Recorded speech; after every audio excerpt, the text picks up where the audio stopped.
Hello, everybody. Welcome to Brunch with Bigfoot, Michigan Rob. Of course, I am your host, BMR.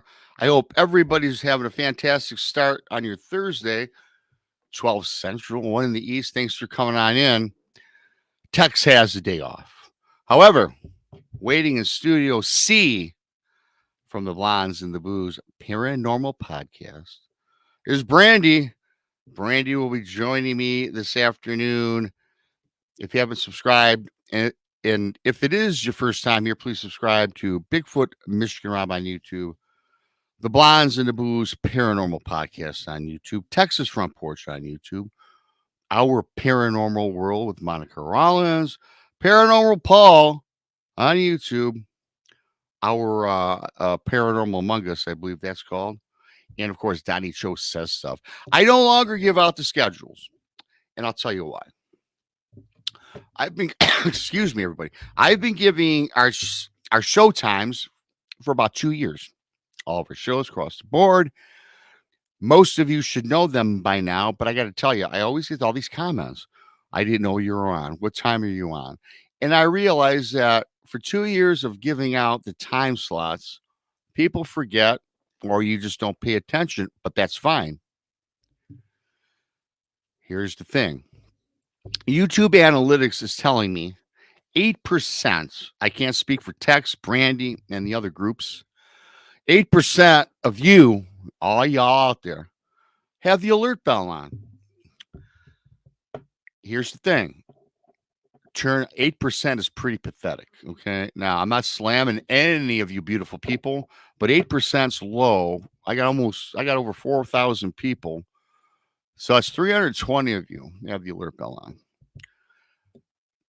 YouTube is crazy. Go turn on the alert bell. There's 2 alert bells. Put them both on. However, the most important one is hit the one that says all. So when the shows pop, you'll get the announcement a half hour before showtime. So do us that favor. The alert bell is extremely important. Subscribe to our shows across the board and turn on the alert bell. Also, I found this out. Continue to like, share, and subscribe. I found out just the other day as well that leave a comment because comments are worth 10 likes.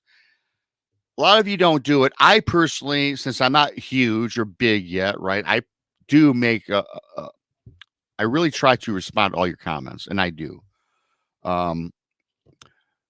Even if you could say anything, Rob, you blow, great show, bad show, whatever. Just say something to help the analytics, because I guess I found out that does help. So I do appreciate that. Thanks for everybody for coming on in. Of course, if this is your first time, please subscribe to all of our shows. You can find us on iHeartRadio, Spreaker, wherever podcasts are found. If you like and want to help support the show, the super chat is open. Also, you can become a BMR pirate. Join today. That's right. Join today. And what you get? Well, you get, a picture of me wearing my bandana next to your name in the chat room. It's pretty fun. Some of my fun. You guys seem to like that. So please check that out. We do appreciate that. We're also on Facebook, Twitter, Instagram, all social media. And again, check out our platforms. I also have to thank everybody that has bought my second book. I got my second book out. Thanks for all of you that bought the first book. That's the first book, book 1. Thank you for the support. Book 2 dropped 2 weeks ago. And you can find that on Amazon. I have the link pinned up top in the chat room. And all you need to do is go on your Amazon browser and just type in Bigfoot Michigan Rob, and both books will pull up. So thank you in advance for that. And those that have bought it, leave a review, because reviews also help promote sales. So thanks for everybody for coming in today. And with that being said, I'm going to bring up the lovely Brandy. Well, happy freaking Thursday. Yes, thank you. It is. I love Thursday. It's getting close to the weekend. I've got a big weekend planned. I'll be doing your show with Tex and Jason Friday, right? Yeah. You guys will be doing the football thing, football. Right. And then Saturday is my fantasy football draft. I know a lot of people don't dig sports, especially the college shows. 31st year, everybody. Saturday. I'm geeked for that. NFL season is around us. And that's when Rob goes into hibernation when the NFL comes on. I still do the shows, I'll still be available, but it's a big shindig we do. 31 years. The wives, the girlfriends, they prepare a big dinner for all the guys. 12, 12 guys, 31 years, same group of guys, great friends. One has passed away in that 31-year time span, and we do a little memorial for him before the start of the draft and the festivities, if you will. And so, yeah, so I'm geeked for this weekend. I love the fall.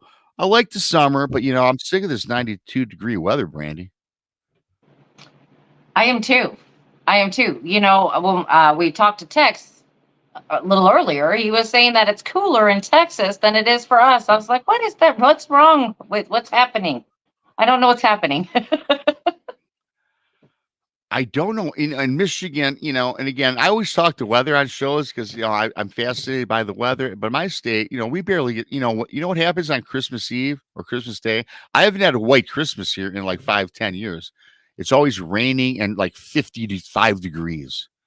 I mean, I remember as a kid, Brandy, I used to build igloos literally at my house growing up, and now Oh yeah. we're lucky if we get 8 inches of snow. Now, where I live is southern Michigan. Up north still gets Mhm.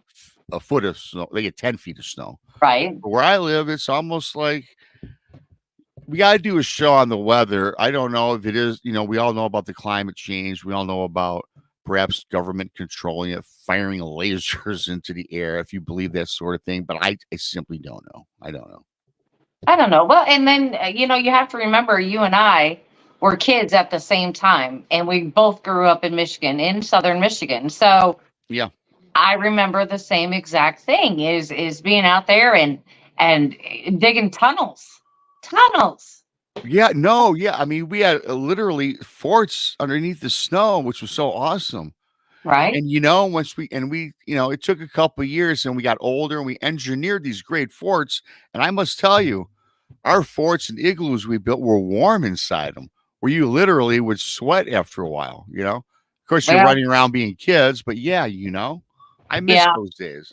yeah, I do too. I do too. I think my children, they don't understand what it's like when it snows like that. They don't get it.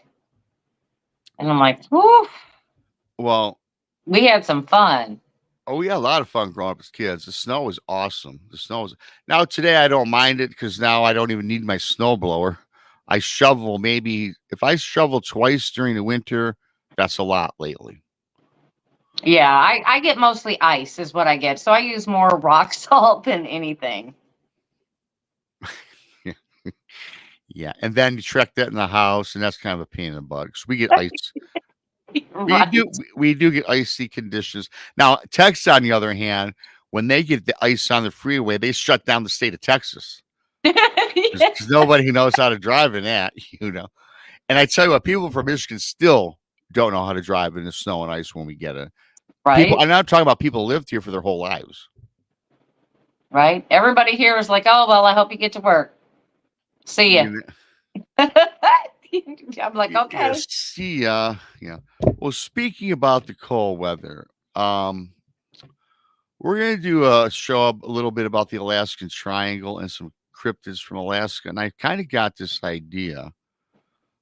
Tuesday night, me and Krista, we had Heather Mosier on from Small Town Monsters, and we were talking about one of the videos that Alex Petikov did about Alaska, and it got to me. I was thinking about something that in that video, which was like the Kushtaka, and which we'll get into a little bit here in the show. So I decided today, no guest today, and I'm glad you're coming on because I looked up some cryptids from Alaska that I think would be a cool way just to there's a couple paragraphs. I'll read a little bit about each one or individually, and you and I can just kind of give our thoughts on it because I tell you what, Brandy, Alaska is a place I'd like to visit, and it's unlike any of the lower 50.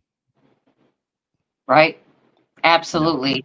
And I'm not really familiar with, of course we've got Sasquatch and all that. I get that part, but these other cryptids, I'm not, too familiar with them. So this is good for me to hop on so we can discuss Well, them because yeah, yeah. I I mean, know a lot. I'm not that familiar because a lot of these names are all like First Nations names, so it's even hard for me to even pronounce them. But I got a little snippet from each one that I'll kind of read. I'll have to read it because I didn't have time to memorize it all. And but yeah, but before we get started, thanks for everybody for coming in once again. Appreciate and love you. If I don't say hi, I see you all in the chat room. You guys are awesome. Kimber, World Bigfoot Radio, Freaky Geek, Diane, Moon, Smurfy, Barry. Boy, a whole bunch coming in already for this afternoon show. Eloria, Stephen Finnegan, Werewolf, a whole bunch of you guys. Thanks for coming on in already. Ron Forrest, Ron Forrest, Riley.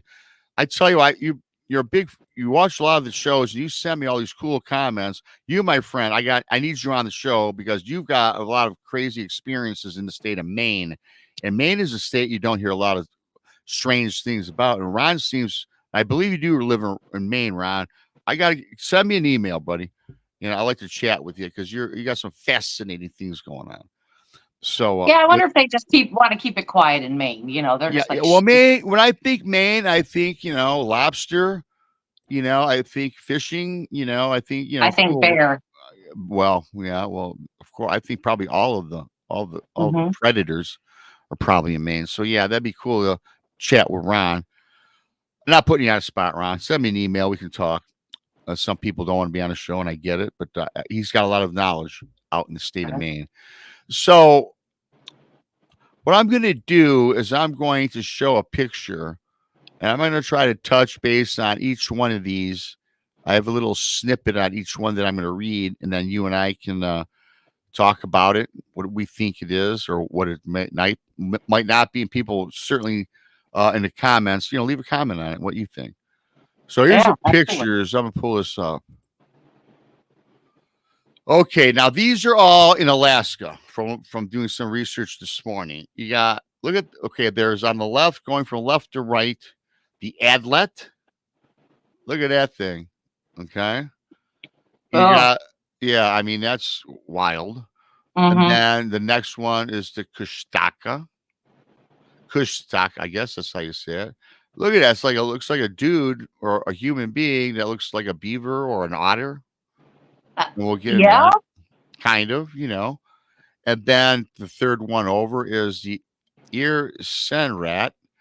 Kind of looks. Now I don't know that that's a cryptid, you guys, but I'll do a little reading on that. It looks kind of like a human, kind of with war paint or some sort of creepy painting. And look at the antlers coming out of the head. Probably Right. a head dress of some sort. And don't ask me how to pronounce this one. Probably the most spooky looking one. I'm gonna try to say it, Sedan El Azna. Sedanalaza. Okay, whatever. I'm done with that. But look at that. I would That not want to see that walking through the woods. I don't think I'd want to see any of them, to be honest. Not. Well. Yeah. To be honest, no, me either. Me either. But Yeah, no. yes, so we're gonna touch base on these, and you know what I'm gonna do is in a couple months I'm really gonna do I'm gonna expand on this for a later show so I can really dig into these things because today will just be a snapshot and kind of a foreshadow of you might of what we might expect in the few months. In fact, I'm excuse me, gonna try to reach out to some people, perhaps from Alaska, right, to come on the show and Mm-hmm. talk about it. I think that'd be a great idea. So what I'm going to do here, I'm going to pull up a couple snippets, and I'm going to kind of. It's not. I'm not going to bore you guys with reading everything. It's going to take 30 seconds or less, Brandy, and we just Okay. kind of mull it over a little bit. And we'll start with the Kushtaka. It says here, it's not your garden variety sea otter, and this is from a tribe called the Tinlingat. They share stories of the Kushtaka, shapeshifters who often appear in the form of an otter or some kind of half human, half otter like creature. In some tellings, the Kushtaka is a helpful guide who provides food and guidance. In other darker versions, Kushtaka appears as friendly otters to lure people to their depths. They have been known to make human sounds like a crying baby to trick people into following them into dangerous situations. And it also notes here keep an ear out for the creature's distinctive 3-note whistle.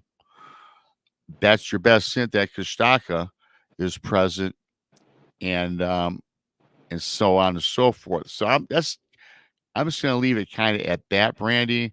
We kind of get the gist of it, and I started with that one first because we talked about that, and on Small Town Monsters, if you watch the documentary, when the men were by themselves, they just heard they didn't really get a lot of activity.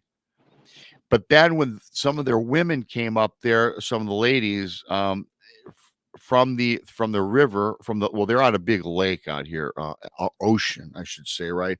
I think it was the Kenai Peninsula, if I remember correctly, and they were hearing in the distance crying babies, and the women, they're almost kind of put in a spell, if you will, where they were kind of lured and they kind of wanted to go and come across and locate these crying babies, where the men that were there said, hey, look, no, it's not what you think it is. In fact, Alex said he knew about the Kushtaka and says he read things on those creatures that actually will lure, I can't say lure people, and many times they lured you to your death. And another thing that I was reading was that these Kushtaka, not only did they take you and drown you, but the first part before they drown you is they would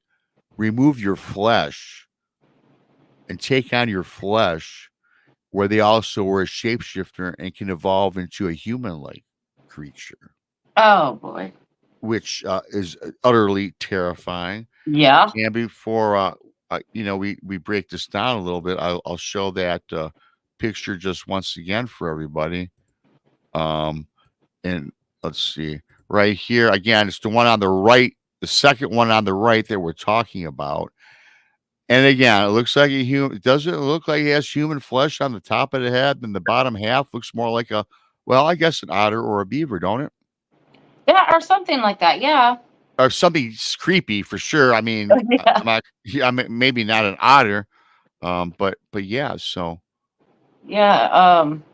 Well, whoops. Well, hang on. Let me try that is kind of crazy. I mean, what that description is kind of is reminiscent of a mermaid, kind of like luring you in, and then they drowned you. That just sounds like that, just in Alaska, inland. That too, and also the Tinlingat tribe, the sailors of their tribe, were often lured by this alleged creature to the shoreline, where they know there was there was coral reef and rocks, and a lot of these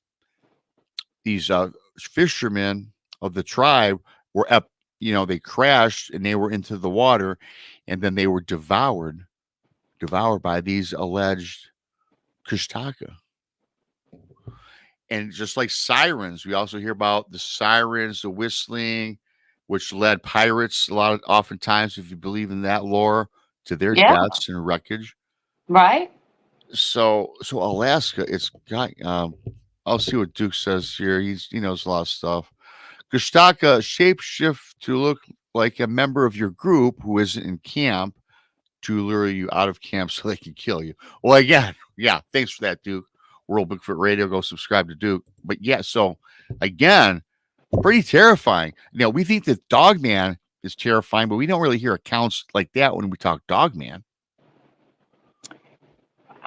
No, but I mean, I don't know what I would do if I'm in camp and then there's, like, say you're in camp also, and then you disappear for a little bit and then you come back and then it's like somebody's wearing the BMR skin. You know what I mean? Somebody's wearing your skin. And perhaps is there a way to tell if it is this creature? I mean, does it talk like you or does it not talk? Does it have something to say, hey, this maybe is not human? Um, does it have any different types of characteristics? Again, we'll probably have to do. I'll have to do a lot more reading up on these things. But I got to tell you, you just mentioned somebody taking on BMR skin. Let's say that I was devoured and my skin, my flesh was, somehow morphed onto the Kostaka. I still probably have to look a little weird, emerging It's from got to from be. the lake. You'd have to Right. look odd. What's up with Rob? I mean, can you hear it in your own ears? Like it puts the lotion on its skin from that movie. You know what I mean? Like like that guy would, do away with women so he could use their skin, and he put them in a hole until he could use, their skin. I just couldn't imagine. I mean, that would kind of freak me out a little bit because I'm sure they wouldn't be able to use the language or have the same type of sound that you would have. I mean, I don't imagine I would be able to have a conversation with the fake BMR. You know what I mean? Like there would have to be some signs. Well, I think I would not look probably the same. It might resemble me, but I'd have to look kind of odd, you Yeah, know. but okay, so there's a scenario like I'm sitting in camp, you come out of the woods and you look at me and then you just kind of like do this to me. I'm not going to question it. I'm going to get up and go with you. Yeah, because You from know a what I mean? distance, I'll If you probably look the same. And then all of a sudden, I lure you. Then the closer you get, you probably realize probably there's realize. something weird going on here. And then, of course, I eat you. I mean, Yeah, yeah, I've heard a lot of stories about shifters that are they shift close, but it's not always exact. So I'm sure at a distance you would probably well, the fake BMR would look like you know. And like I said, if you were just like doing this number to me, I would be like, okay, I'd get up and move. yeah. You wouldn't question it. No, no, absolutely It wouldn't not. enter your mind. What the Mm-mm. hell does Rob want? He's 50 yards away, and he's I, coming towards the camp. And right. did he And you're just find like, something? And you'd run over. Oh my God, he must have discovered something. That's why he's waving me over. And you'd be running. What did he discover? Right? Yeah, of course you would. okay, so I would. yeah, so just to let everybody know, I'd be the first one gone in camp besides Rob.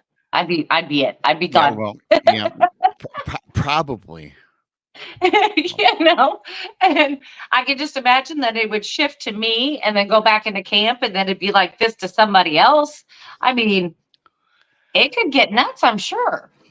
I'm sure. And I came across something, and how we always talk about werewolves or dog man as a human, and they shapeshift into a werewolf.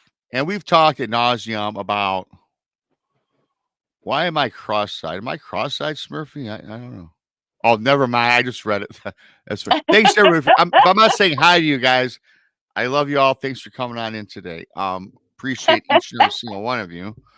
So, but yeah, and so again, back to remember we were talking about, I know that we believe in a dog man exists. I know that we believe that a werewolf exists, but the thing that we always question, and we talk about this in length a lot, is I can't see a human being shifting into a werewolf. It's just the pounding your anatomy would take, the physiology, the makeup of our cells, right? I mean, my arm is going to extend 3 feet. My legs, I'm going to become, I'm going to go from 180 pounds to 300 pounds, and my cranium is going to expand. That would probably kill you. And I can see that happening, and you're permanently a werewolf. But here's a question I got to pose to you that I just came up and thought about when it comes to these shapeshifters. What if it's not a human being, Brandy, shapeshifting? What if it's actually a creature shapeshifting into a human? Uh, See, that's where I was coming in with the supernatural end of it. I mean, scientifically, it would be almost impossible for a regular person like you and I, scientifically, to change like that, because like our bodies, our bones and just stuff couldn't take it. But add into something that's a little bit more on that supernatural side. What if it is not human to begin with, just like you said? What if it's something else? And that's what brings us into werewolves. Are they really humans turning into werewolves, or is the werewolves actually just pretending to be human? Yeah, I was just thinking about that, because again, for everybody, we talk about this stuff a lot, and I was We just do. thinking, what if we reverse the scenario? We're all concentrated on Rob turning into a werewolf or Brandy turning into a werewoman. What about if it's an actual werewolf or dog man or whatever, Yes, shifting into an actual human?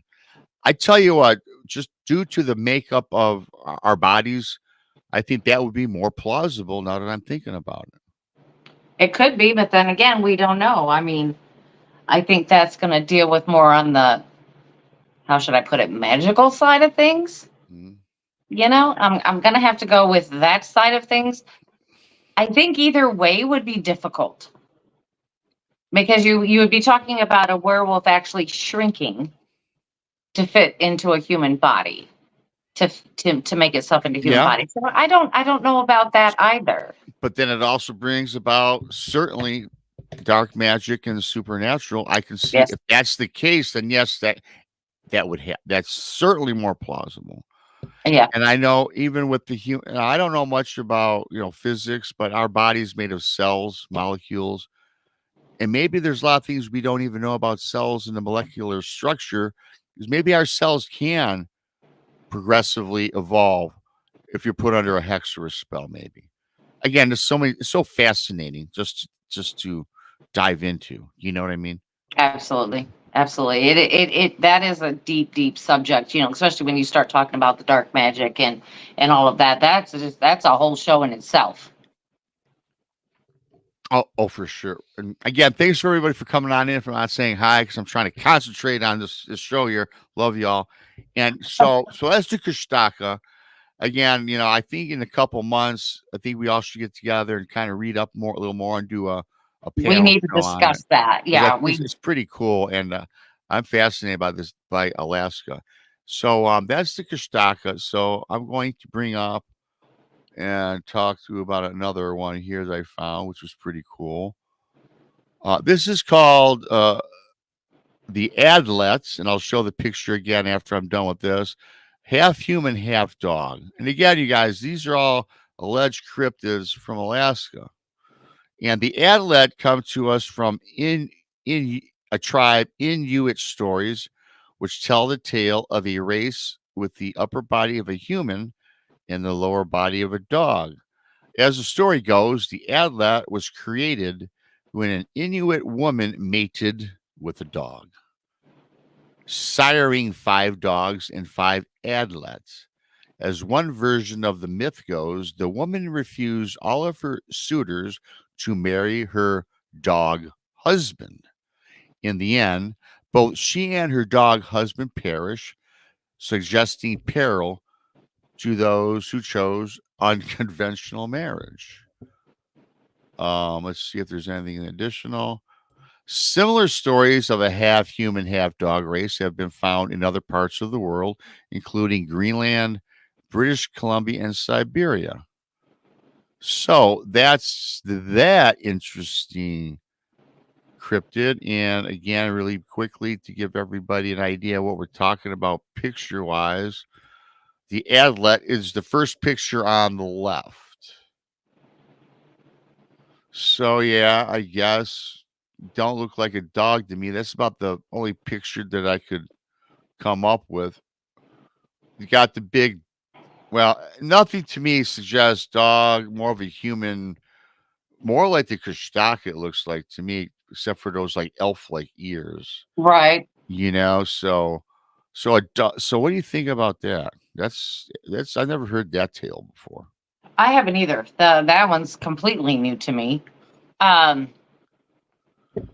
I don't think I'd ever want to run into it.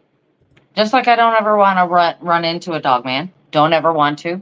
Maybe from a way long distance, that would be okay. Um, but that creature right there looks definitely scary. I mean, I didn't see where it was like dog like from I that didn't picture. either.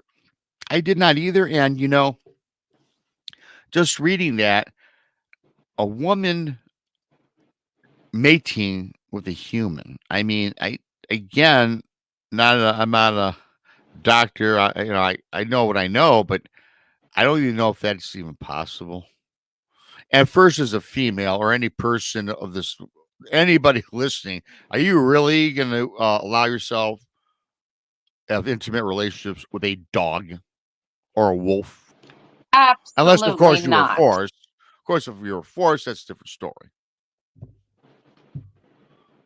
I I don't you know know how they. I don't even know what to say about this. That sort. I don't even know what to begin. Where to begin? I so the story goes is that one of them changed to that.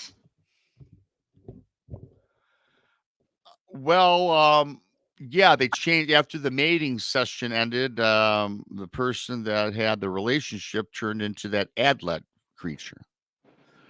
Thank you to Lala Bright for the awesome super sticker. Hi, Lala. Love you. Good to see you. Thank you. I don't. Boy, that one just got me now. See, I didn't Yeah, know the yeah, story about it. You got yeah. me on Well, that. I had to share that story because I know you are, and I never heard of it. Perhaps people in chat have. I can't really break it down further, other than I don't understand how that's even plausible. But again, in what we do, everything that we do, the things we talk about on a daily basis is we're all on like 7 days a week. Nothing surprises me. And I, being an open minded guy, I'm not going to say it can't happen, right? No, I mean you can't. I mean we are not there. We don't know what happened. We can only go by what is told to us. But it would seem like that they had a forbidden affair and maybe a curse was put on them. I could believe that. And again, it always reverts back to some sort of curse, spell, hex, voodoo, whatever, whatever verbiage you want to use. The more and more I dive into this, the more and more to me a paranormal is involved, because an average human cannot make. Let's face it. I'm not. I can't speak as fact, so don't take this as fact. I think it's impossible for a woman to get pregnant from a dog. Period. I don't even care if they took Exactly. sperm from a dog and inseminated into your ovaries or your eggs. Can't happen. Not going to happen. No, You're not going to give birth to that. no. So again, Scientifically, that's the way it goes. That's the way it rolls. that's what science says, and for albeit as much as science is kind of a different narrative from what we talk about, I have to go with impossible. That has to be impossible. Certain dogs can't even mate and create dogs. You know that? I mean, you can't. Yeah. I mean, a poodle cannot mate with a German Shepherd, as far as I know.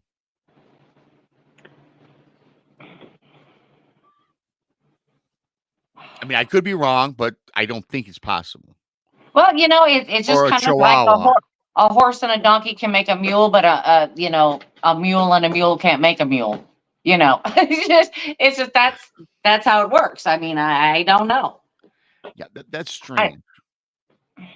Yeah, that's strange. That is a very difficult one for me to believe, because my mind won't wrap around that one. Like I said, I'm thinking more of it was like maybe a forbidden love affair or something, and maybe the story had changed. Because after you tell stories and tell stories, and then somebody finally writes it down, it is not the same as when it was first told. Yeah. So, I Well, mean, you make a good point, because in that story that I just read, it did talk about a curse because of forbidden love between the human being, the woman, and the animal. right. So I'm thinking it started off with human and human, and then something got turned in there somewhere. Yeah, something for sure got turned in there. Right. Um, Right. again, you and I don't know a lot about that, but I thought it'd be cool to share that. Again, I think down the road we got to look into this stuff a little further. Yeah, we Um, need to look into that one because that's the one I'm not. yeah, I'm unsure of that, but I thought it was interesting. So here's a third one Okay. from Alaska is the ear rat, or they say the little people of Alaska. It says here Ireland has leprechauns, Hawaii has this menehune, the Yupik have the incinerat. So I guess the Yupik is a group of folks in Alaska. It says a race of miniature human like creatures with extraordinary powers. Stories suggest they live in a different dimension than ours, but can move in and out of our world easily. Despite their extraordinary powers, in Ir Senrat share some similarities with humans. They often are spotted hunting and gathering, as an example. They also have a reputation as excellent craftsmen. Some say the ear senrat love making mischief, like leading people astray in the wilderness. Others say ear senrat are good luck. Still others tell tales about kidnappings by the incinerat, in which victims are spirited away to underground layers. Hmm. Um, Those who journey to the realm of the ear Senrat report that a day in their world is like a year in our timeline. Okay, well, again, Brandy, and here I'm gonna throw the picture of that up here really quick. That's again kind of weird. I mean, Alaska's weird, eh? Okay, the third one over now, ear Senrat. Okay, now to me though, the picture don't match. Well, they do say little people. Now, this does not look like a little person, depending on the picture, but it's kind of looks like a person for sure. Not a cryptid. Person dressed in fur, the weird paint, whether that's painted or a skin wrap, perhaps. And then the antlers, I'm guessing, are not growing out of the head. I'm guessing that it's a headgear of some sort, right? But so yeah, I mean that's That kind of kind of uh, strange, eh? well, that is kind of. Could that be the Pukwudgie of Alaska? Could that be, the Fay of Alaska? I mean, could it? I mean, there's that whole what you just said just encompasses a lot of different things. Um, Even the Wendigo. I mean, if you want to go there, I mean, it encompasses a lot of things. To me, it seems more on the face side of things. Mhm. That's what I'm thinking. And could they exist? Yes, I believe so. I believe these things could exist, and that's just what they're called in Alaska by that specific tribe. You know what I mean? That's just because how many stories have we heard about Pukwudgies? Well, puck Um, wedgies, and little little people, people, and you know, yeah, and little people, and yeah, that may be just that particular tribe of little people. That's that could definitely be for me. That would be one of those that I would assume would exist. I think Because that I've does heard the exist. stories. Yeah. Yeah, I've heard Y stories about the little people in Pukwudgies that from reputable people that would never lie to me about anything. And when they're telling me their story, you can look at them and tell that they're telling the truth. You just know. And so do I believe these things exist? Absolutely. Absolutely. I do believe little people exist, the puck wedgie exists. I've talked to so many people about it that that's Yeah. something that happens, and you make a good point that perhaps that is the little person's version of Alaska, right? Right. Right. Exactly. And the interesting about Alaska is that's so much uncharted territory, that there's things out there in Alaska I will be willing to bet that we haven't even come across, um, or even found out yet, because that's Right. such uncharted land. Well, I mean, how many times have we heard about like that we know of the Pygmy tribes? Okay, there we go. We've got Pygmy tribes. We know about them. We do. Maybe this is a tribe that we just have not discovered yet in Alaska. I mean, if you take all the mystical stuff out of it and just look at it, what it looks like from that picture, it looks like a human being dressed up with the antler type things on their head. That's what it looks like to me. It does to me, and I think it looks human. I mean, and that's definitely a humanoid. It's a human being, even. Because Yeah, even little people, would you consider a little person a humanoid or a little person? Like, hence the name little people. right, right. Now, the pug wedgie, I don't think is a human. I think No, that's something different. yeah, I think In fact, that's the pug the thing. wedgie is the pug wedgie is definitely vicious. I remember hearing a story about a person had a bunch of pug Absolutely. wedgies underneath their trailer, and they just tore apart the trailer. They Right. underneath the But cars if, and they if you grab out and grab you by the ankles.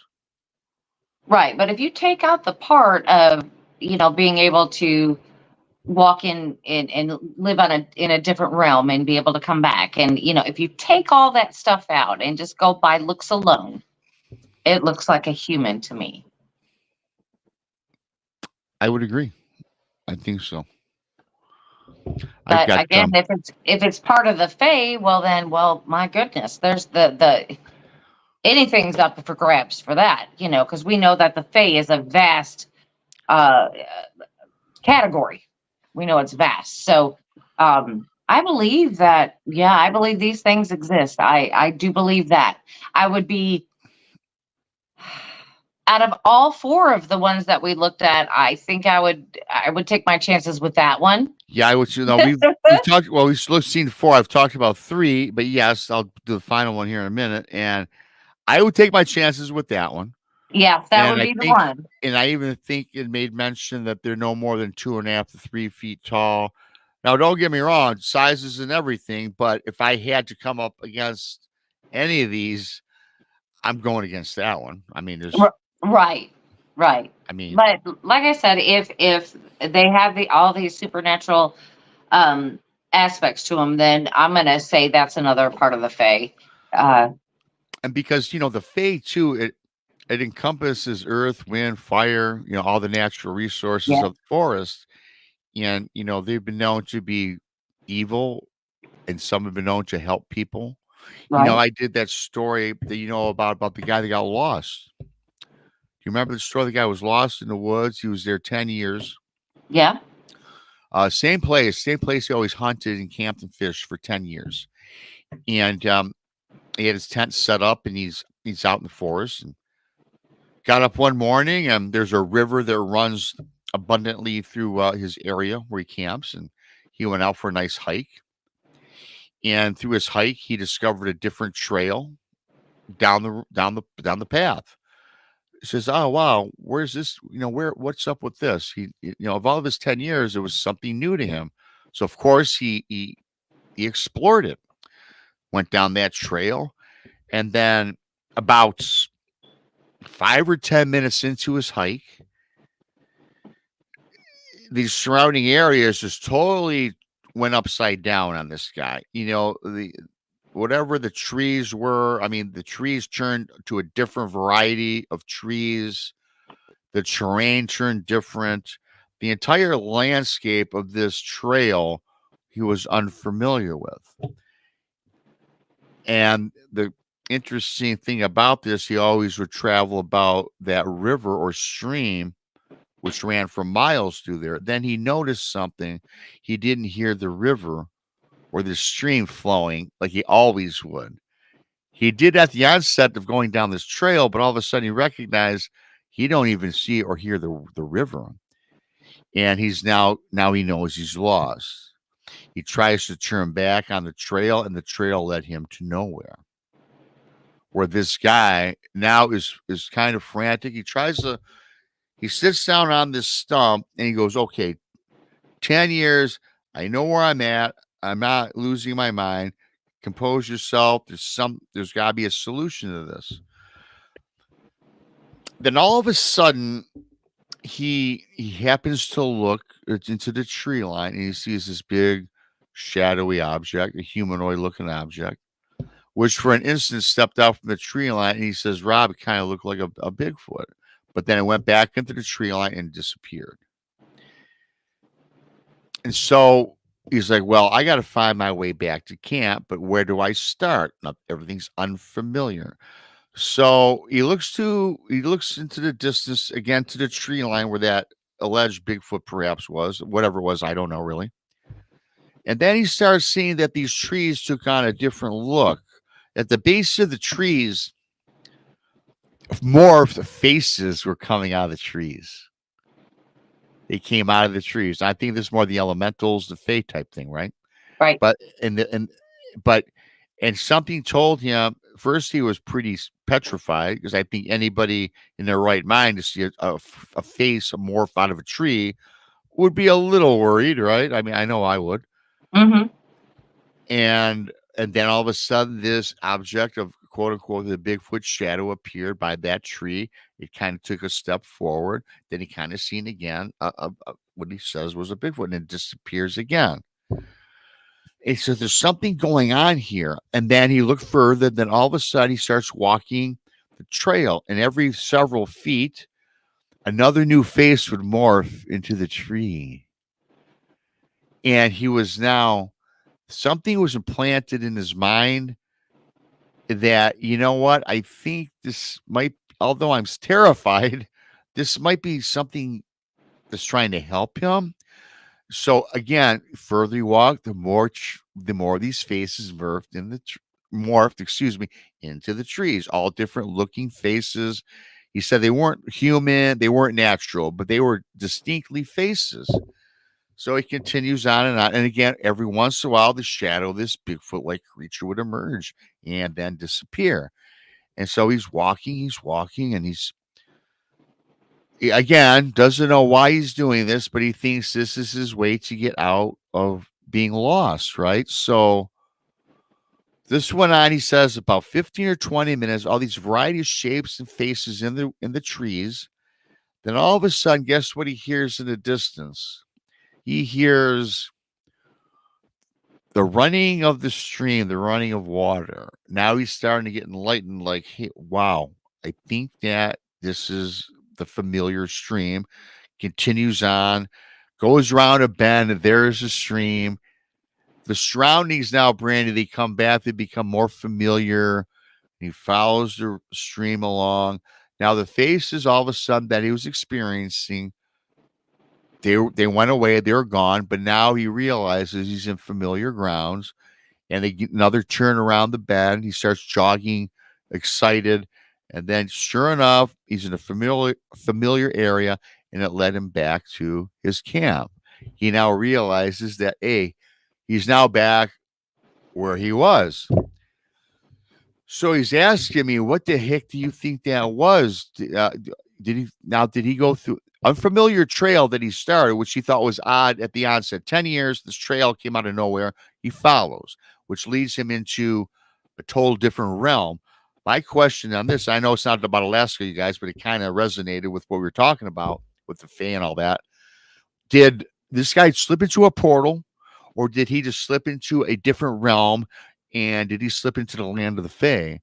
And they recognized that this guy lost his way, and they actually helped him versus hindered him, because the story ends up positive for this guy, right? So my question to you, what do you think that was? Well, gosh, there's so many things. There are There's a so lot, many isn't things there? in that. Yeah. My guess would be the Fae had led him back. I just, by the faces, it's kind of like leading him, like he was following the faces. And, when he'd come to the next tree, there would be a face there. So it was almost like they were showing him, hey, come this way. And then when he started to hear the river, he didn't have to have them anymore. Yeah. It's just kind of like, I You know, I agree with all that, and I'm guessing that too. But boy, here's what I'm talking about, everybody. And Brandy, and not to scare anybody from going in the forest, but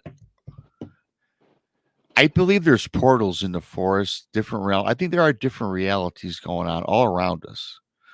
Don't you? I mean, I can't imagine going to my favorite state park and walking a trail and all of a sudden just become lost. It kind of reminds me of the dreams that I have about being in Las Vegas. And all of a sudden I'm lost in a place I've been to 20 times in the last 30 years. Right in the dream, I don't know where the hell I'm at. But can you imagine? But that's a dream. Talk about a life situation where you go to this campsite every 10 years. 10 years in a row, you know it. And all of a sudden you don't know where you're at. I mean, here's the thing that's weird. The environment changed. It's not like he got lost, but it's the same environment. It was totally different trees, different terrain. The river disappears. Don't know where he's at. Then he sees a Bigfoot, alleged Bigfoot emerge, and all these faces in the trees. If you and I went hiking somewhere and this happened to us, what the hell is going to go through your mind? Outside of being frightened, we'll both be intrigued because I know that's how we work. But we're like, I can't grasp that happening to me. Mm-hmm. Mm-hmm. You know? Well, I actually had something like that happen to people I knew. Um, they were walking on the trail. One went this way. The other person decided they were going to go a couple trees around them and just meet them, on the path as they went. Yeah. So as they were walking and stuff like that, when they came out into the clearing, they were so far apart, they don't even know how they got that far apart. Because it should have just come out right together. It should have just went around and went together. But at some point, they ended up so far apart, they don't even know how they got there. The one person was nowhere near where they should have been. So, did they walk through a portal? Was it a time rip? What happened? Yeah. So it's just super strange to me how these things can happen, but it happened to people I knew. Yeah. Well, just like you remember my boat encounter where I got lost coming home, lost time.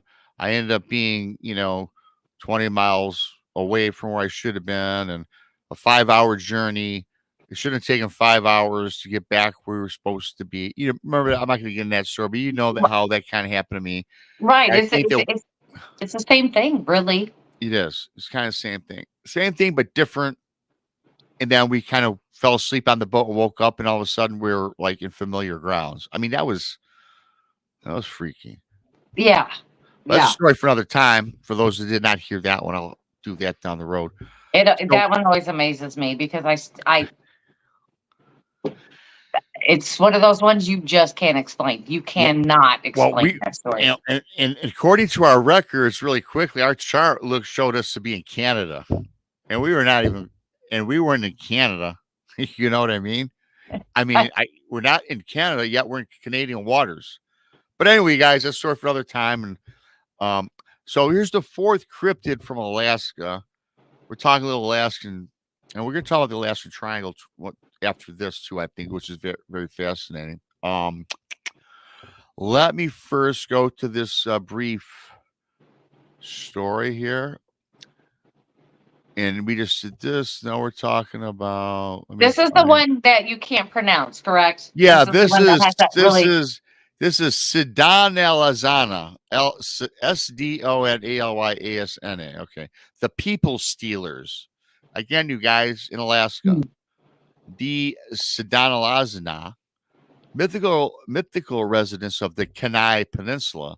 Now, the Kenai Peninsula, it was in Small Town Monsters, by the way, where the alleged Kostaka perhaps was lurking. Okay, which we talked about that earlier.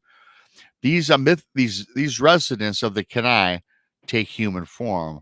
However, they're easily distinguished by their fur covering and their long nose, which you can reach up to which can reach up to a foot in length. Wow. In That's long. Dina Ina stories, again, these are all tribal language. Sudaniasna use bird and animal songs to lure their victims close.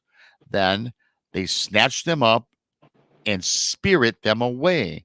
See, Brandy, with all these four cryptids, the thing that resonates most, they always mention spirits and out of the body experiences, correct? Mm-hmm. So anyways, however, the bird song of the Sidan Elsna are often imperfect. And that's your only warning that the people stealers are close. These creatures are only active in the summer months, but they've reportedly spirited away plenty of unsuspecting visits or victims. Spirited away, we'll get into that, Brandy. I'm guessing, stole these people, right? Are you right? It's best to stay alert. And again, I didn't want to read paragraphs and paragraphs, everybody, because that's not what we're not about reading on this show. And we'll have to break this down further. So that was a snippet of that. And I will pull up the picture of that one. It's the fourth one here. I'll be on the end. So there it is. The last one. For those just coming in, we talked about the Adlet, the Kushtaka, and the ear senrat. Now, this is the fourth one of this creepy cryptids of Alaska. Look at that thing, you guys. I mean, I wouldn't want to see any of these, but I got to tell you, now that looks like it's coming out of I mean, that's the picture, of course. And that looks like a ghoul. That looks like a hideous demon with some sort of, look at those hands. Yeah, that's it really doesn't match the description of what I read per se, but it's the only picture I could find on it that was. The other ones are not as good. So yeah, Right. there that thing is. Right. And I think it's interesting that all four of these, they talk about taking of the spirit, which again leads back to what, Brandy, we've been talking about on all of these, the supernatural or the paranormal. Absolutely. Well, that picture, it keeps throwing me off because you're right. It doesn't exactly match to what you had said. But that picture reminds me, I'm a big Game of Thrones person. I watched that show and I love that show. And that thing just reminds me of when they stand there and go, winter is coming. And yeah. Okay. Does it not? It really does. That's what it reminds me of. And of course, that's interesting you say that because it said what I just read, if I can recall back really briefly there, they only appear in summer. Yeah, right. That looked like a frost devil. Yeah. Yes, it did. So, I mean, that's what's throwing me off about the whole thing. But I could see that if they're out there and they are, making these bird songs, these beautiful bird songs. Well, me being the dummy that I am, I'd be going to look for the bird, I want to see the bird. They're asking chat to put up the pictures one more time, so I'll do that really quick before then we'll continue on with that. Yeah, here are the pictures. All good, you guys. Thanks to everybody for coming on in. Thanks to Lola Bright for the super chat. You're awesome. Super chat's open, of course. So is become a BMR pirate today. Join, become a pirate. Arr, mateys. But anyway. For those just joining us, we talked about the Alaskan cryptids. There's more. There's like 10. I'm only doing 4 for the show.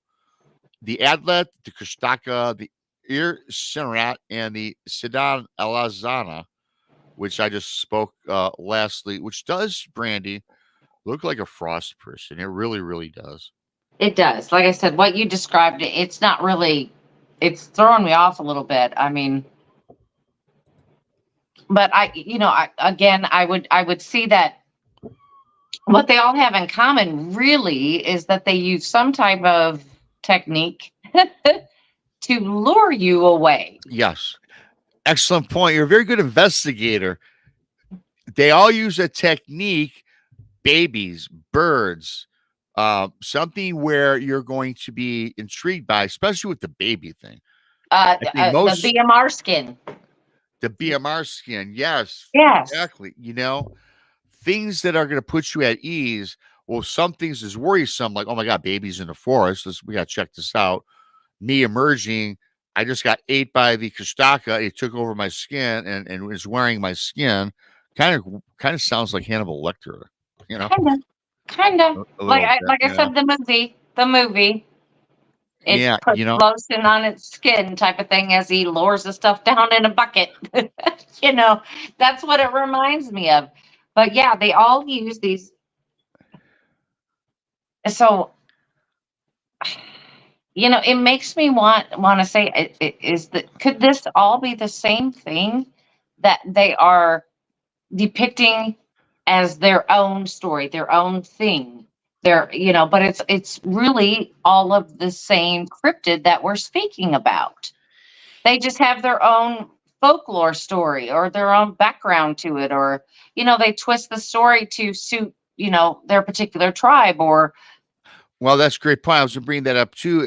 I think that, you make a great point saying that maybe it's all the same thing, but you said, which was cool. I was going to say it as well.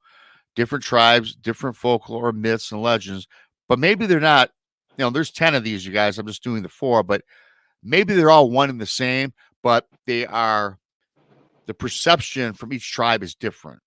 Right. Because let's face it, when you talk about Bigfoot, everyone's got different perception on Bigfoot. Bigfoot, Right. you've got the Yeti, you've got the Yeren, you've got, Sasquatch with Sasquatch, Bigfoot, kind of the same. But Right. So everybody has their different perception, and when they talk about these cryptids, they're all the same and similar yet different. So maybe that's just going out. This is going out these Alaskan tribal nations, right? Yeah, and maybe they're all depicting something similar, really. It's they're except for that last one. That last one's still getting me. The last one throws me off, and Yeah. but I will say this: it always makes mention of a lot of these people end up being lost. We've talked a lot about the 411, and I do. In fact, I'm going to get into this really quick, and then we can talk about. I'm just going to get this out of the way because I do want to read this one last snippet about Alaska. Very quickly. Let's see, really quick. And there's Illy. That's the Alaskan. Nessie. And there's a Qualipec snatchers, children who wander without permission. That's from Alaska, and a lot of these things revolve around children. There's the Bushman of Tornit, which is Alaska's version of Bigfoot. Okay, I'll read this really quick. Here's Alaska's version of Bigfoot: the Bushman or Tornit.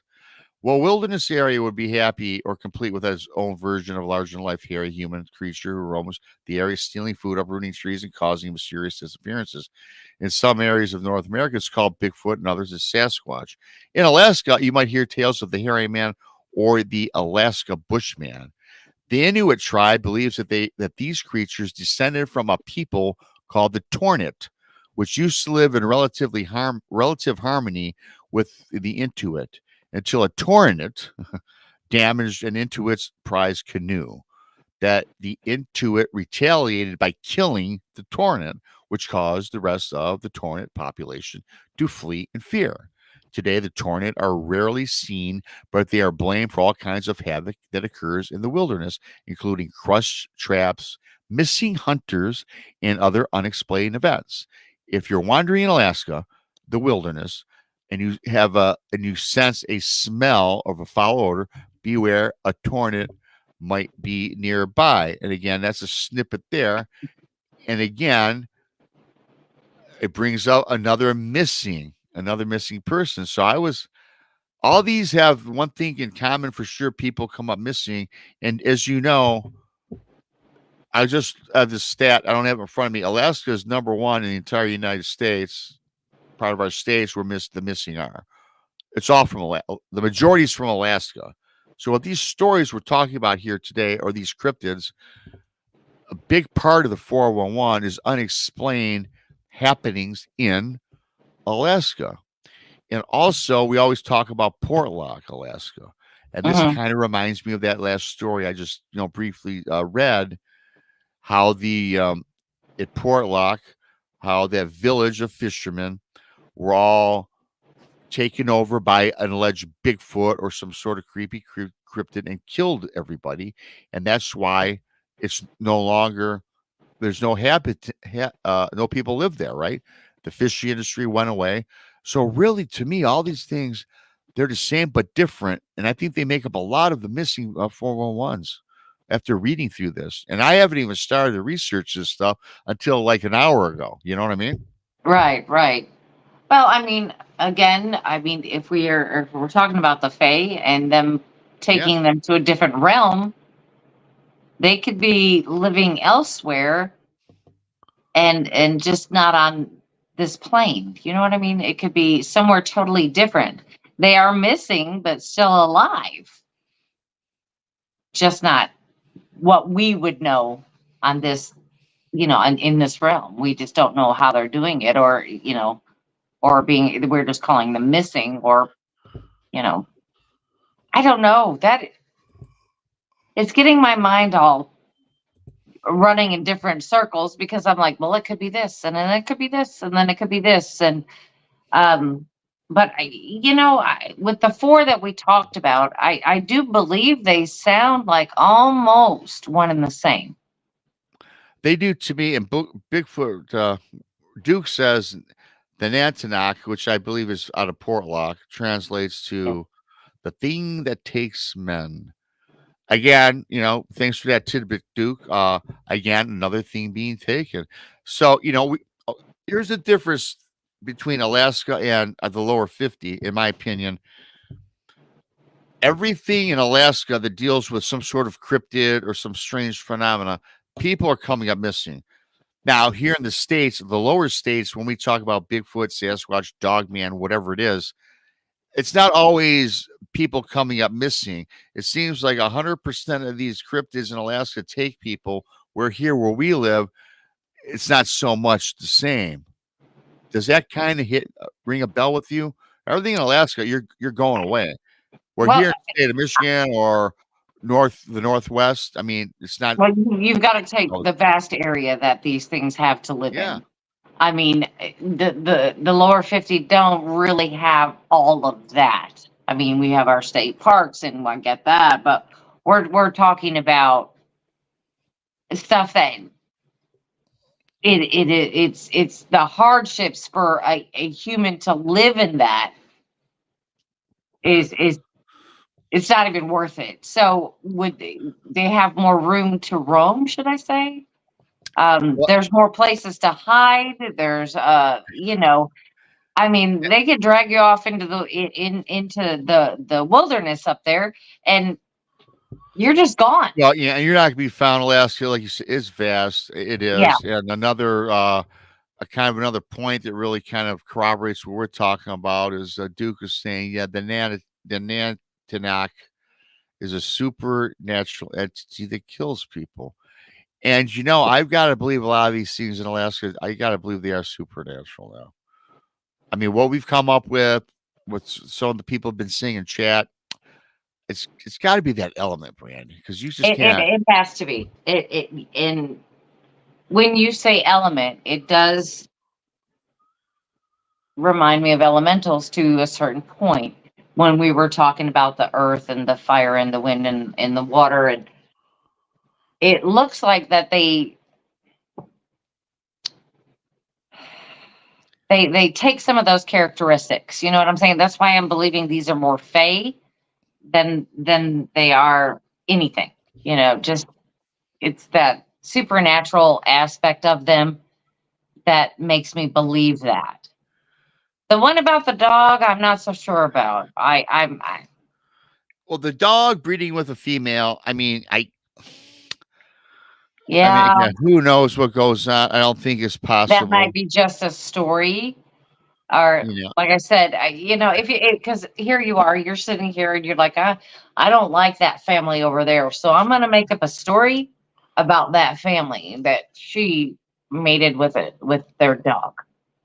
You know what I mean? And I think it could be some of that going on. I don't know. I don't know. Like I said, that's a weird one for me. I'm just trying to think of everything that Well, could no, I mean, possibly make that made sense. hey, listen, to me, it makes perfect sense. Now, Alaska's abundant, it's dense. I mean, it's vast. And let's say that you were an evil family and you didn't like your neighbor.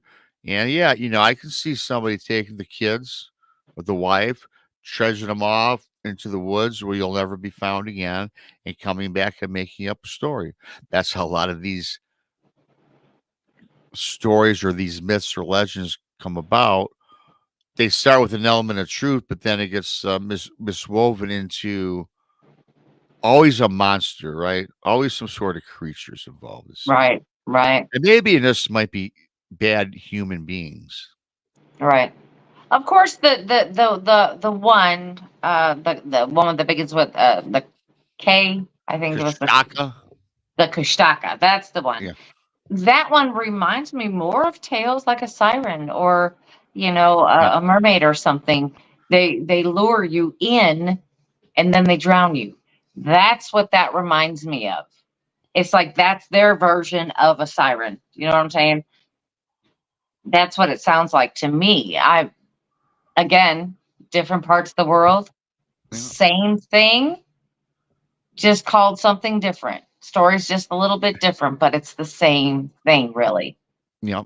And Duke's always a wealth of knowledge. He's like an encyclopedia. He just spews off. 90% of the population of Alaska is in Anchorage. Hmm. State's population is 600,000. So 60,000 people spread over a 2.5 times size of Texas, most of which have no roads.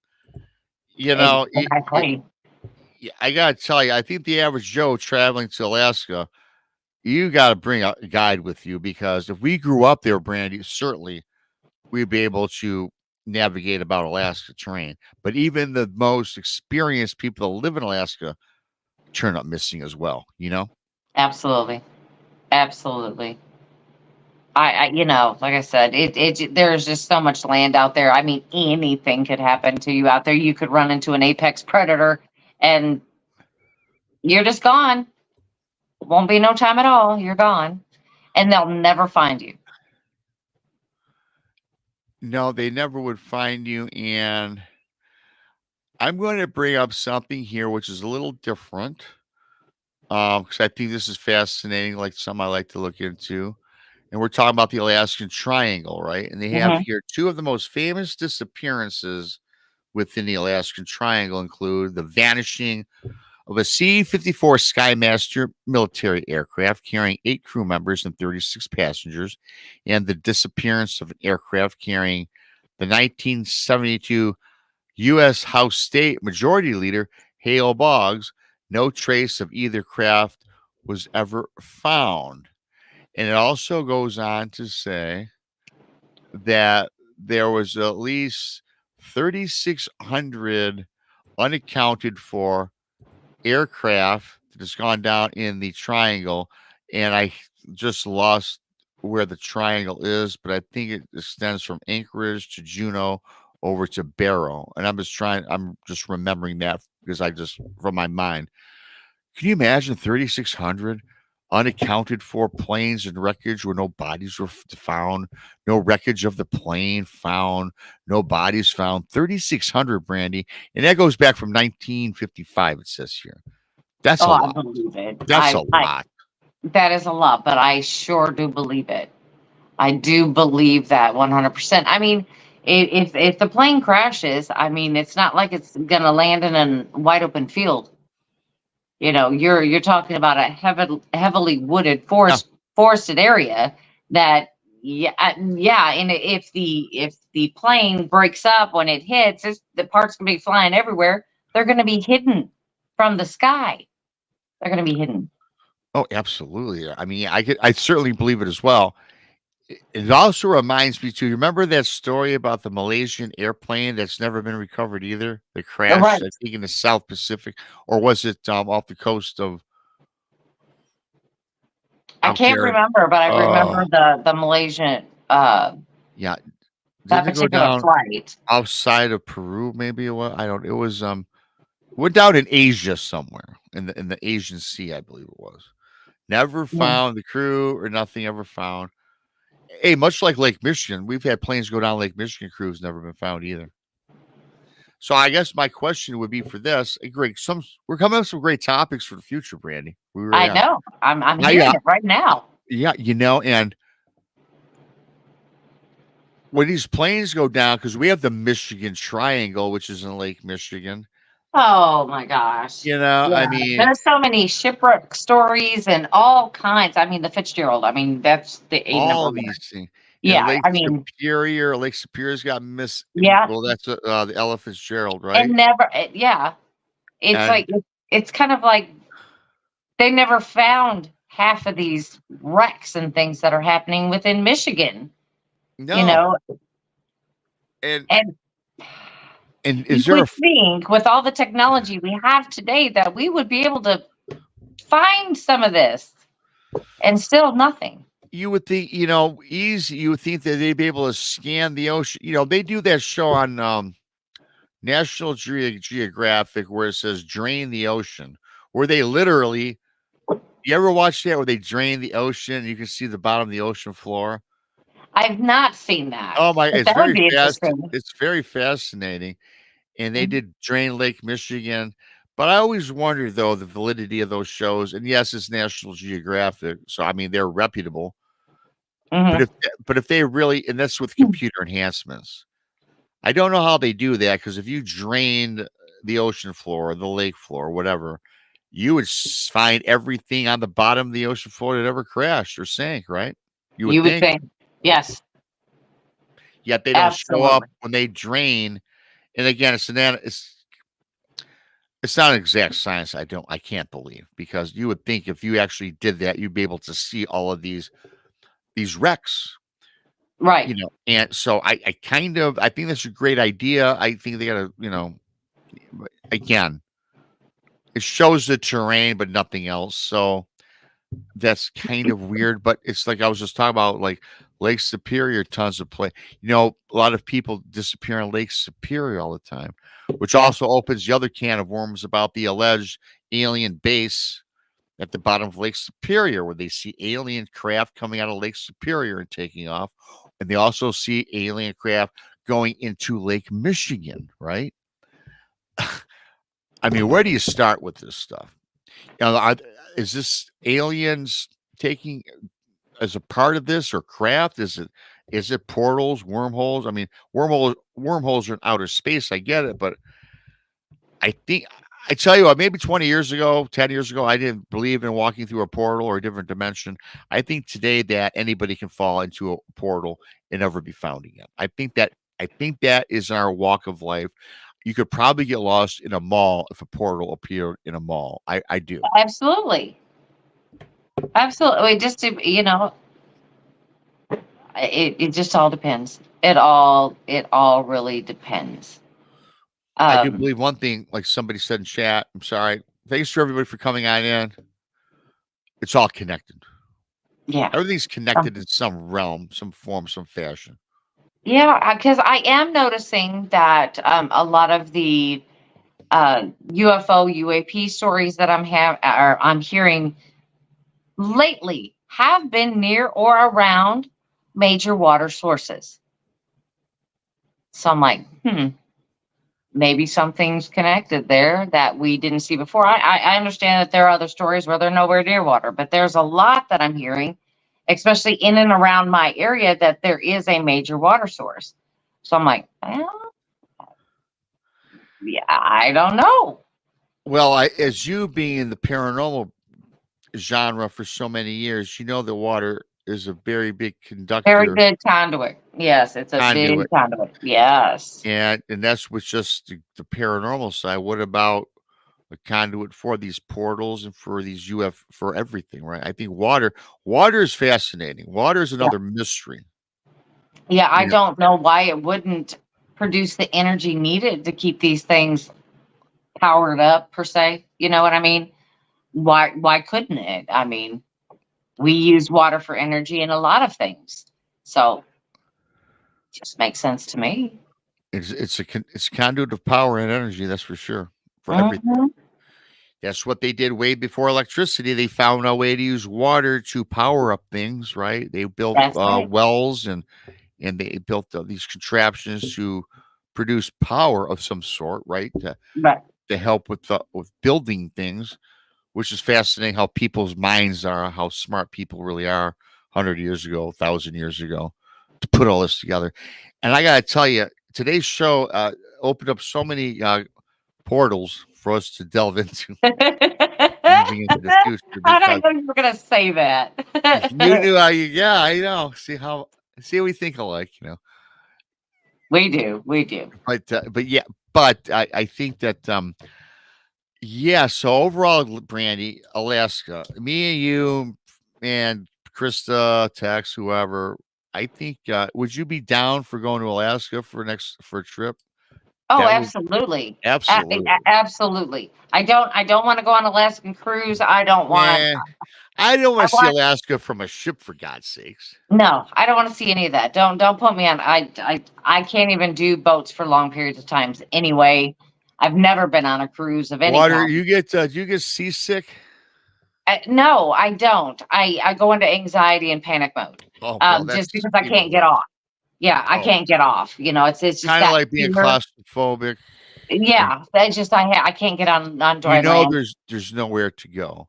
Well, No, you'd yeah. hate being on me with the boat in the Great Lakes. I would tell you if I blindfolded you and I took you on the boat, if I blindfolded you and took you on a boat here in Michigan on any of the Great Lakes, and I went out, several hundred miles, and I took off your blindfold, and you would look around.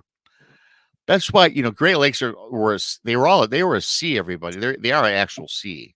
They They were. look like actual oceans. You can't see If from I one side took to the the other. blindfold off you, you would not see land, north, south, east, or west, and you're I like, would "Where the panic. hell are we? I would Did panic. we travel through a port or to an ocean? No, Yeah. we're on Lake Michigan. We're on Lake Superior. I, Hell, I've been, Lake I've been on Erie. the lakes before, Well, you've been in so Michigan, yeah. I mean, I know there's another side. It's not like the Eventually, ocean. you just You know, point your vessel in a direction. You will find dry land. we'll find it. Just how long will it take you if you take the wrong Depends where direction? you're at. Hey, if Yeah. it's a beautiful, nice day, you just put the boat in automatic autopilot, go north and just chill out because you eventually will see land eventually. It might take you a As while, but long you'll as you get do there. that, which is fun though. I did that before, by the way. But Oh my goodness. Oh my goodness. it's not so fun though when you're in a storm and there's 12-foot waves coming over the boat. See, that yes. Yes. There are tides, there's That rip happened to me. currents, there's all kinds of, just like the ocean, That these lakes happened. have that. Yeah. That happened to me. Quick story before we go. My buddy, he had bought a 36-foot boat. Slept like 8 people, so the whole bunch of us went on this boat. And what we did was we went here, Detroit, got it. We took the boat from Detroit to Sandusky, Ohio, Lake Erie, which is where Cedar Point is. So we went to Cedar Point, but we took the boat versus the vehicles. It was really fun as hell. We just casually went all the way down there, chilled out. Finally got to Cedar Point. Spent the night on the boat. The next day, we had our passes and we went to Cedar Point. So we decided, okay, it's time to go home. And we were reading their weather reports, and they said rough seas on Lake Erie. They advised boaters to stay off the lake for a period of a couple of 5 hours. But we're all like, man, we got to get back home because we all had to go to work. And we did not want to spend another day in Ohio. Right. So we all said, we flipped a coin, said, let's just do it. The boat's big. What's going to happen to us? Well, I got to tell you, about an hour into the trip, it's fine. Then all of a sudden, it was daytime. We left in the morning, by the way. So it was cool. We said, we'll leave in the morning. About half hour into the trip, beautiful. Then all of a sudden, beautiful bright sky. All of a sudden, the clouds start rolling in, and then it got dark, and then the wind started blowing, and the waves started rolling. The riptide, the currents picked up. It was a little tough to manage the boat, but it's doable. It was a nice sized boat. But then these waves just all of a sudden started rocking and rolling, and the boat is like boom, boom, like this, right? Mm-hmm. And me and my buddy Mike were at the top because you could control the boat, drive the boat from inside, and on top on the flying bridge. We're on the flying bridge surveying the land. And now we can't really see much. It got really dark. In fact, the sky wasn't even black, you guys. It was like green. Horrible. And the winds, man. Mm. The winds up on that flying bridge, we had to hold on because you literally could have got it blown off the bridge. And all of a sudden, this big wave started rolling. I'm looking ahead and I say to Mike, I said, that don't look cool. There was this big wave rolling right at us. It was taller than the boat. Now, it wasn't like that George Clooney movie. Like it wasn't like, it's a tsunami, but it was scary enough. And sure enough, well, we're not going to turn the boat to the side because you'll flip over. So you got to take it head on. We crashed this thing head on. And you know what? When we hit this thing, the boat went like that. And I was looking at the sky. The boat, you could see the top of the boat, the peak of the boat, and we're looking directly in the sky. And we're like this, thinking we're going to flip backwards. Then the wave subsided, then we came crashing down. Then the front of the boat dips under the water. And the girls, and we had kids with us, obviously, in Cedar Point. Everybody fell. I mean, everything down below got thrown about. The kids, some of the people got hurt, hit their head. A friend broke her forearm. It was that intense. As much as I love boating, I will pay attention to the reports because I got to tell you something. I thought I was going to die that day. I was more scared. I've been scared of a lot of things, as you know, Brandy. Been through a lot, right? But something physically that's not supernatural, that had to be the most terrifying event to date of my entire life. And that's even after being chased by some dude in a knapsack with a bag that tried to kidnap me. And that's another story for another day as well. That was scary shit. But this was the most terrifying experience physically from a natural element that I've ever been in my life. Terrible. So today, I've been on a boat in a while, not because of that. I will not go out on the water though if storms are coming in because I know, especially on the Great Lakes. An inland lake, they're not going to hurt you. The Great Lakes is powerful, and it's something that you've got to respect. Well, yeah. I mean, I used to watch shows a long time ago. I can't even remember the name of it, but it was like the ones who go and fish for crabs and all that kind of stuff. Oh yeah. In the Bering Strait. Oh yeah. And they're constantly under the gun like that. And I'm like scared for them, because they could get swept off at any moment. It's just like, but this is what they do on a daily basis.